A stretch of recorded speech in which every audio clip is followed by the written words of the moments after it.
Hi hello ನಮಸ್ಕಾರ ಎಲ್ಲರೂ ಹೆಂಗದಿರಿ. ನಾವಂಕರು ಮಸ್ತ್ ಅದೀವಿ ನೋಡ್ರಿ. ವಿಡಿಯೋ ಲೇಟಾಗಿ ಮಾಡಿದ್ದಕ್ಕೆ ಫಸ್ಟಿಗೆ ನಿಮ್ಗೆಲ್ಲರಿಗೂ ಸಾರಿ ಕೇಳ್ತೀನಿ, ಎಲ್ಲರೂ ಕ್ಷಮಿಸ್ರಿ. ಹಂಗೆ ಇವತ್ತಿನ ವಿಡಿಯೋ ಏನಪ್ಪ ಅಂದ್ರೆ BA 4th ಸೆಮಿಸ್ಟರ್ನ ಪೊಲಿಟಿಕಲ್ ಸೈನ್ಸ್ನ ಮೊದಲನೇ ಚಾಪ್ಟರ್ ನೋಡ್ಕೊತ ಹೋಗೋಣ. ಮೊದಲನೇ ಚಾಪ್ಟರ್ ಯಾವುದಂತ ನಿಮ್ಗೆ ಗೊತ್ತಿತ್ತಿಲ್ಲ ಕಮೆಂಟ್ ಮಾಡಿರಿ. ಮತ್ತು ಮೊದಲನೇ ಚಾಪ್ಟರ್ ಯಾವುದಪ್ಪ ಅಂದ್ರೆ ಹೋಲಿಕೆಯ ರಾಜಕೀಯದ ಅರ್ಥ ಮತ್ತು ಸ್ವಭಾವ. ಸ್ನೇಹಿತರೆ, ನಾವು ಈಗಾಗಲೇ ನೋಡಿದಂತೆ ಈ ಸಬ್ಜೆಕ್ಟ್ ನಮ್ಗೆ ಏನು ಹೇಳ್ತೈತಪ್ಪ ಅಂದ್ರೆ ದೇಶಗಳ ನಡುವಿನ ವ್ಯತ್ಯಾಸಗಳನ್ನು ಅರ್ಥ ಮಾಡಿಕೊಳ್ಳಲು ಸಹಾಯ ಮಾಡ್ತೈತಿ. ಒಂದು ಬೇಸಿಕ್ ಪ್ರಶ್ನೆ ಏನಪ್ಪ ಅಂದ್ರೆ ನಿಮಗೆ ಹೋಲಿಕೆಯ ರಾಜಕೀಯ ಅಂದ್ರೆ ಏನು? ಇಷ್ಟ ಸಿಂಪಲ್. ನೀವೇನು ಬರಿಬೇಕಂದ್ರೆ 2 ಅಥವಾ ಹೆಚ್ಚು ದೇಶಗಳ ರಾಜಕೀಯ ವ್ಯವಸ್ಥೆಯನ್ನು ಹೋಲಿಕೆ ಮಾಡಿ ಅಧ್ಯಯನ ಮಾಡುವುದು ಇದೇ ಹೋಲಿಕೆಯ ರಾಜಕೀಯ. ಇದು 1 ಮಾರ್ಕ್ ಕ್ವಶನ್ ಆಗಿ ಬರ್ತೈತಿ, ನೆನ್ಪಿಟ್ಕೋರಿ. ಉದಾಹರಣೆ ನೋಡೋಣ. ಭಾರತದಲ್ಲಿ ಜನರು ನೇರವಾಗಿ ಮತ ಹಾಕಿ ಸರ್ಕಾರವನ್ನು ಆಯ್ಕೆ ಮಾಡ್ತಾರೆ. ಹಂಗೆ ಅಮೇರಿಕಾದಾಗ ಪ್ರೆಸಿಡೆಂಟ್ ಸಿಸ್ಟಮ್ ಬೇರೆ ರೀತಿಯೊಳಗೆ ಕೆಲಸ ಮಾಡ್ತೈತಿ.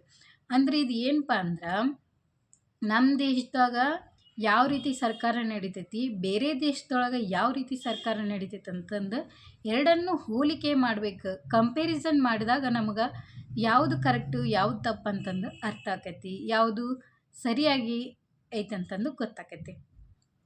ಇದು ಹೋಲಿಕೆಯ ರಾಜಕೀಯ. ಅಂದ್ರೆ ಏನಪ್ಪ ಅಂದ್ರೆ ನಾವು ಎರಡೂ ದೇಶದೊಳಗೆ ಏನು ಕಂಪೇರ್ ಮಾಡಬೇಕಪ್ಪ ಅಂದ್ರೆ ಯಾವುದು ಹೆಚ್ಚು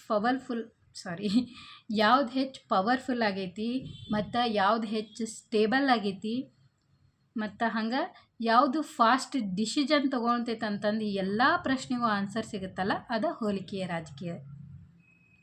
ಸ್ನೇಹಿತರೆ, ಇದು ಕಂಪೇರಿಟಿವ್ ಪೊಲಿಟಿಕಲ್ಸ್ನ ಪೂರ್ತಿ ಐಡಿಯಾ ಆಗೈತಿ. ಹಂಗೆ ಇದು ಸಿಂಪಲ್ ಡೆಫಿನಿಷನ್ ಅಲ್ಲ, ಇದೊಂದು ಯೋಚನೆ ಮಾಡುವ ವಿಧಾನ ಆಗೈತಿ. ಸ್ನೇಹಿತರೆ, ಒಂದು ಸಬ್ಜೆಕ್ಟ್ನ ಅರ್ಥ ಮಾಡಿಕೊಳ್ಳುವುದು ಒಂದು ಭಾಗ, ಆದರೆ ಅದರ ಸ್ವಭಾವವನ್ನು ತಿಳಿದುಕೊಳ್ಳುವುದು ಇನ್ನೂ ಒಂದು ಮುಖ್ಯ. ಯಾಕಂದ್ರೆ ಆದ್ದರಿಂದ ನಮಗೆ ಈ ಸಬ್ಜೆಕ್ಟ್ ಹೇಗೆ ಕೆಲಸ ಮಾಡ್ತೈತಿ ಅನ್ನೋದು ಗೊತ್ತಾಕತಿ. ಬರ್ರಿ ನೋಡ್ಕೊತ ಹೋಗೋಣ ಇದರ ಸ್ವಭಾವಗಳನ್ನು. ಮೊದಲನೇದು ಏನಪ್ಪ ಅಂದ್ರೆ ವೈಜ್ಞಾನಿಕ ಅಧ್ಯಯನ. ಅಂದ್ರೆ ಇದು ಊಹೆ ಅಥವಾ ಆಪ್ಷನ್ ಮೇಲೆ ಆಧಾರಿತವಾಗಿರಂಗಿಲ್ಲ, ಇದು ಫ್ಯಾಕ್ಟ್ ಮತ್ತು ಡೇಟಾ ಮೇಲೆ ಆಧಾರಿತವಾಗಿರ್ತೈತಿ. ಉದಾಹರಣೆಗೆ ಏನಪ್ಪ ಅಂದ್ರೆ ನಮ್ಮ ಭಾರತದೊಳಗೆ ಡೆಮೋಕ್ರಸಿ ಸ್ಟ್ರಾಂಗ್ ಅಂತಂದು ಹೇಳ್ತಾರೆ. ಅಂದ್ರೆ ಅದಕ್ಕೆ ನಾವು ಸಾಕ್ಷಿ ಕೊಡ್ಬೇಕಾಕೈತಿ. ಯಾವ ರೀತಿ ಆಗೈತೆ ಅಂದ್ರೆ ಯಾವ ರೀತಿಯಪ್ಪ ಅಂದ್ರೆ ಚುನಾವಣೆಗಳು ನಡೆಯುತ್ತವೆ ಮತ್ತು ಜನರಿಗೆ ಮತದಾನ ಹಕ್ಕು ಇದೆ, ನ್ಯಾಯಾಂಗ ಸ್ವತಂತ್ರ ಇದೆ. ಇದನ್ನೆಲ್ಲ ನಾವು ಇದಕ್ಕೆ ಕೊಡಬೇಕಾಗತ್ತೆ, ಸಾಕ್ಷಿಗಳನ್ನ ಕೊಡಬೇಕಾಗತ್ತೆ. ಇದರ ಮೊದಲನೇ ಸ್ವಭಾವ. ಎರಡನೇದೇನಪ್ಪ ಅಂದ್ರೆ ಇದು ಪಕ್ಷಪಾತರಹಿತ. ಅಂದ್ರೆ ಯಾವ ದೇಶದ ಪರವಾಗಿಯೂ ಇಲ್ಲ, ಹಂಗೆ ಯಾವ ದೇಶದ ವಿರುದ್ಧವಾಗಿಯೂ ಇಲ್ಲ. ಉದಾಹರಣೆಗೆ ಏನಪ್ಪ ಅಂದ್ರೆ ನಾವು ಭಾರತ, ಅಮೇರಿಕಾ, ಚೀನಾ ಎಲ್ಲ ದೇಶಗಳನ್ನು ಈಕ್ವಲ್ ಆಗಿ ಸ್ಟಡಿ ಮಾಡ್ತೀವಿ. ಒಳ್ಳೇದಿದ್ರೂ ಹೇಳ್ತೈತಿ, ಕೆಟ್ಟದಿದ್ರೂ ಹೇಳ್ತೈತಿ. ಮೂರನೇದೇನಪ್ಪ ಅಂದ್ರೆ ಇದು ವಿಶ್ಲೇಷಣಾತ್ಮಕ. ಅಂದ್ರೆ ಏನು ಅಷ್ಟೇ ಅಲ್ಲ, ಯಾಕೆ ಅನ್ನುವುದನ್ನು ಕೇಳ್ತೈತಿ. ಉದಾಹರಣೆಗೆ ಏನಪ್ಪ ಅಂದ್ರೆ ಯಾಕೆ ಕೆಲವು ದೇಶಗಳಲ್ಲಿ ಪ್ರೊಟೆಸ್ಟ್ ಜಾಸ್ತಿ ಆಗ್ತೈತಿ ಅಂದ್ರೆ, ಮತ್ತು ಯಾಕೆ ಕೆಲವು ದೇಶಗಳಲ್ಲಿ ಫ್ರೀಡಮ್ ಕಡಿಮೆ ಐತಿ, ಇದಕ್ಕೆ ಡೀಪಾಗಿ ಅನಲೈಸ್ ಮಾಡ್ತೈತಿ. ನಾಲ್ಕನೇದೇನಪ್ಪ ಅಂದ್ರೆ ಇದು ಹೋಲಿಕೆ ಆಧಾರಿತ. ಅಂದ್ರೆ ಈ ಸಬ್ಜೆಕ್ಟ್ನ ಮೇನ್ ಹಾರ್ಟ್ ಹೋಲಿಕೆ ಆಧಾರಿತ. ಉದಾಹರಣೆಗೆ Bharat versus China, Bharat versus America, Bharat versus Europe, ಈ ಥರ ಇದನ್ನು ಕಂಪೇರ್ ಮಾಡಿದಾಗ ಮಾತ್ರ ನಮಗೆ ಡಿಫ್ರೆನ್ಸ್ ಕ್ಲಿಯರ್ ಆಗಿ ಗೊತ್ತಾಕೈತಿ. ಅಂದರೆ ಯಾವ ದೇಶ ಒಂದು ದೇಶ ಮತ್ತು ಇನ್ನೊಂದು ದೇಶದೊಳಗೆ ಯಾವ ರೀತಿಯಾಗಿ ರಾಜಕೀಯ ಬೇರೆ ಬೇರೆ ಆಗೈತೆ ಅಂತಂದು ನಮಗೆ ಗೊತ್ತಾಕೈತಿ. ಸ್ನೇಹಿತರೆ, ಈ 4 ಗುಣಗಳು ಈ ಸಬ್ಜೆಕ್ಟ್ನ ಸ್ವಭಾವ ಆಗೈತಿ. ನೀವು ಇದನ್ನು ಅರ್ಥ ಮಾಡ್ಕೊಂಡಿಲ್ಲ ಅಂದ್ರೆ ಕಮೆಂಟ್ ಹಾಕ್ರಿ. ನೆಕ್ಸ್ಟ್ ಈಗ ನಾವು ರಾಜಕೀಯ ಅಂದ್ರೆ ಹೋಲಿಕೆಯ ರಾಜಕೀಯದ ವ್ಯಾಪ್ತಿಯನ್ನು ತುಂಬ ಸರಳವಾಗಿ ಆದರೆ ಆಳವಾಗಿ ತಿಳ್ಕೊತ ಹೋಗೋಣ.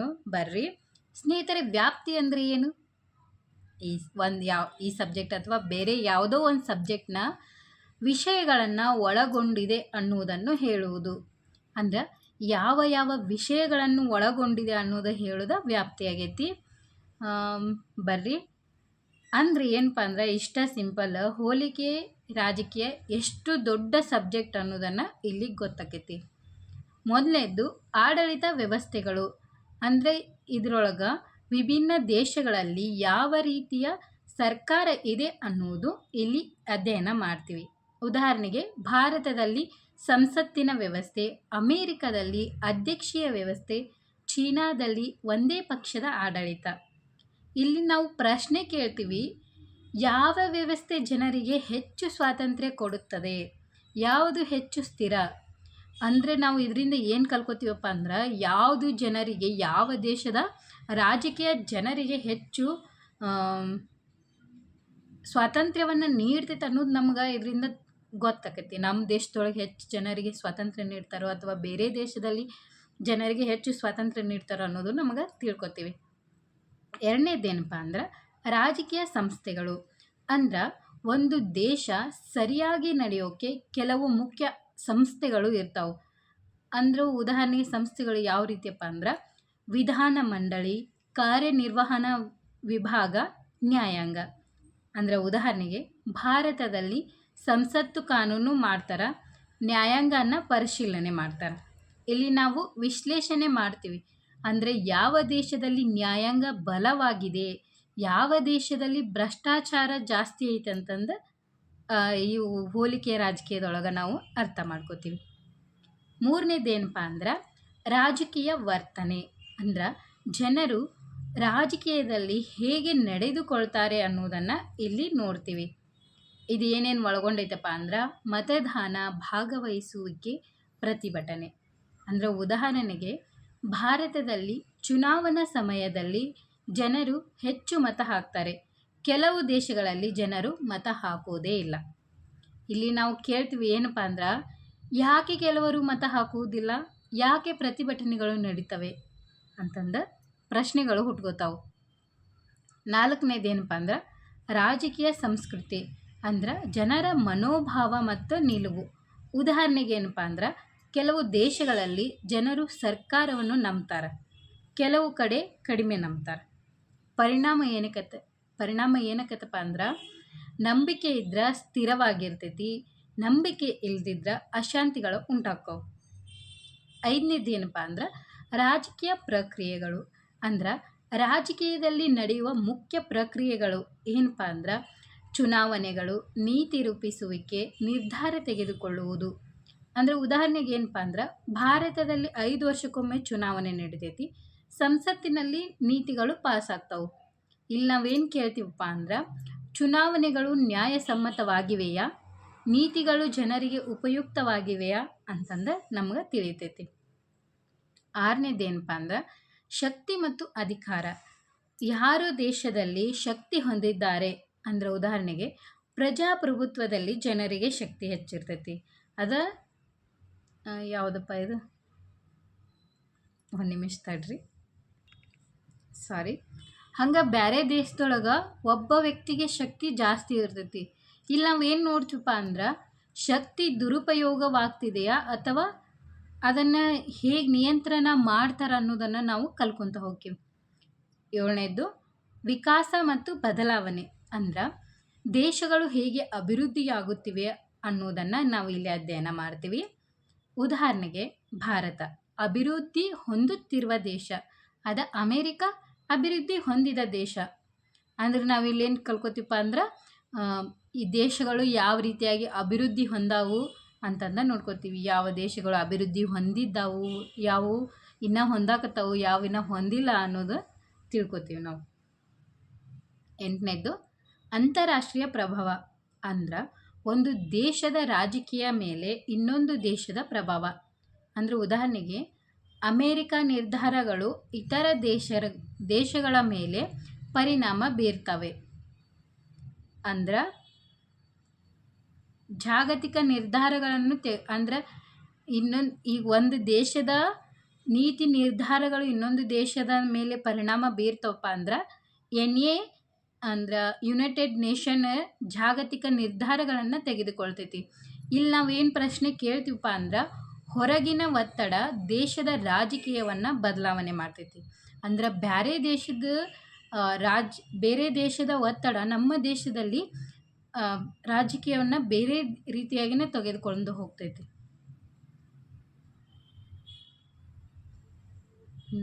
ನೆಕ್ಸ್ಟ್ ಏನಪ್ಪ ಅಂದ್ರೆ ಹೋಲಿಕೆಯ ರಾಜಕೀಯ ವ್ಯಾಪ್ತಿ ಮತ್ತು ಅಂದ್ರೆ ತುಂಬ ದೊಡ್ಡದಾಗೈತಿ. ಇದು ಕೇವಲ ಸರ್ಕಾರದ ಬಗ್ಗೆ ಅಲ್ಲ, ಇದು ಜನರ, ಸಂಸ್ಥೆಗಳು, ಸಂಸ್ಕೃತಿ, ಶಕ್ತಿ, ನೀತಿ ಎಲ್ಲವನ್ನು ಒಳಗೊಂಡೈತಿ. ಹಂಗೆ ಟೋಟಲ್ ಆಗಿ ಏನಪ್ಪ ಅಂದ್ರೆ ನಾವು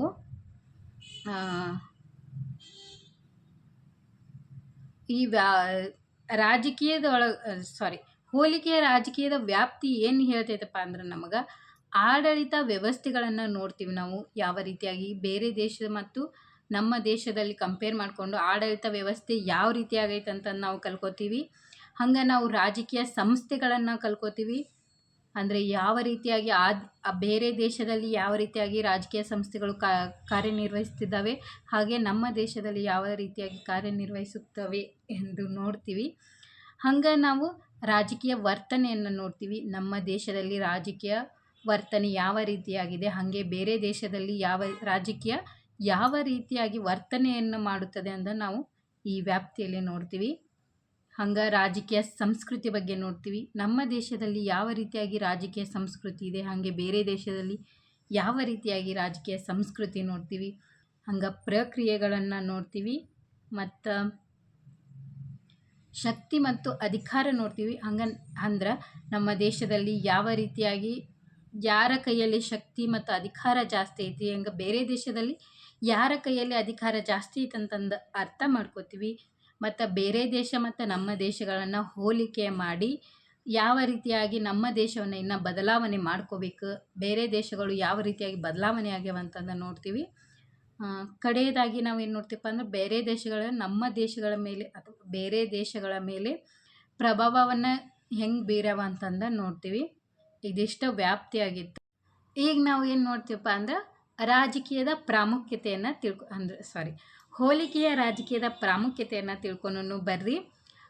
ಈ ಸಬ್ಜೆಕ್ಟ್ ಯಾಕೆ ಓದಬೇಕು, ಈ ಎಕ್ಸಾಮ್ಗಾಗಿ ಅಷ್ಟೇ ಓದ್ಬೇಕನ್ನ ಅಲ್ಲ, ಇದು ನಮ್ಮ ಜೀವನದಲ್ಲಿ ಉಪಯೋಗವಾಗುವ ಜ್ಞಾನವಾಗೈತಿ.